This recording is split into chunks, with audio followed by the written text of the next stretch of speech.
Eto na ba ang malakas na tandem para tapatan si VP Sara? Naku, tulpo daw. Tulpo at si Risa Hontiveros. Ang tawag sa tandem nila, tulho. Tulho. Parang iba yung basa ko na ito. Tulho. Sa 2028. Tulfo, Hontiveros. Tandem.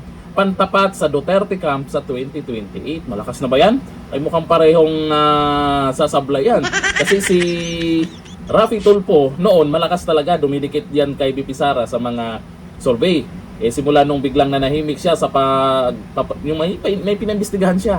Biglang nanahimik, tapos ngayon sa Maanumalyang Flood Control Project, masyadong tahimik, nakakabingi. Masyadong tahimik si Raffy Tulfo. Ngayon may mga nagiging issue tungkol dun sa anak niya at marami pang iba. Kaya nawala ng tiwala yung mga nag-a-idol sa kanya. Kaya pagdating sa survey, pababa ng pababa.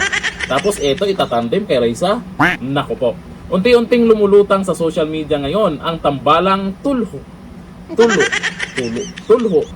Pag tulo, mas malakas yun Tulho.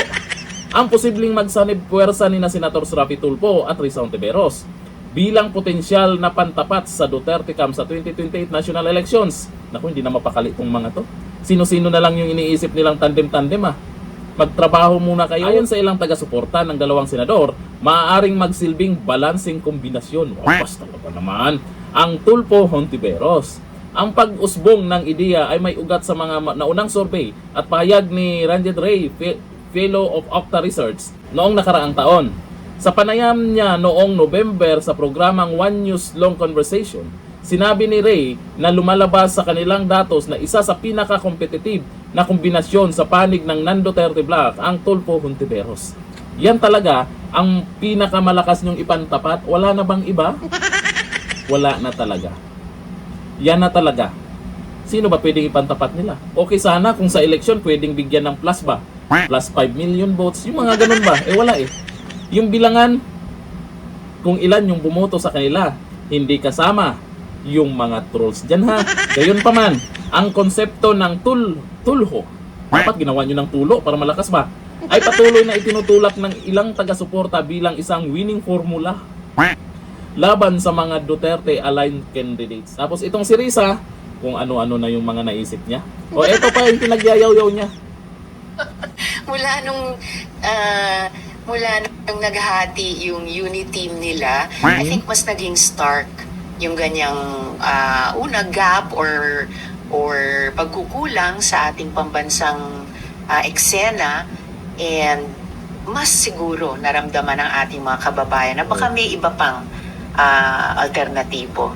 And umaasa ako na pwede kaming magbuo nun at mag-alok nun. Grabe, taas ng pangarap, Lisa. Wala namang masamang mangarap Wag lang umasa, Risa. Atat na atat talaga to no? Ang aga ng preparasyon nila. Ang aga talaga, ngayon pa lang, araw-araw napag-usapan itong magiging tandem kay Risa. Meron na ngang lumalabas na Risa at sa pula o kung sino man yung pantapat o panlaban ng administrasyon dito. Uniteam daw, uniteam kay Risa. Nakikita nyo kung ano yung mga ginagawa nila ngayon? Natataranta na sila. Kailangan maaga pa lang ay makabuo na sila ng tandem. Ito naman, malamang tinitingnan nila yung magiging reaksyon ng mga netizens. Kagaya nakaraan, iba yung pwedeng maging tandem. Sumunod, iba na naman yung pwedeng maging tandem. Tinitingnan nila yan sa social media. Kung mas maraming mag-agree, malakas ba pag sila yung mag-tandem? Naku Risa, kahit sino pa itandem mo, hindi ka mananalo. Ang mga tao ngayon, nagbabase lamang kung ano yung mga galawan nyo, lalo dyan sa Senado. Ibang-iba na kasi ngayon kaysa noon. Noon, kung ano yung lumalabas sa balita, yun yung mga alam ng karamihan na nangyayari dyan sa Senado. Ngayon kasi may social media na, Risa. Kahit anong gawin nyo, ang katotohanan pa rin ang mananalo. Pipiliin pa rin ng mga tao yung totoong magseserbisyo. Hindi yung tatakbo para lamang talunin ang mga Duterte. Marami namang pwedeng tumakbong presidente.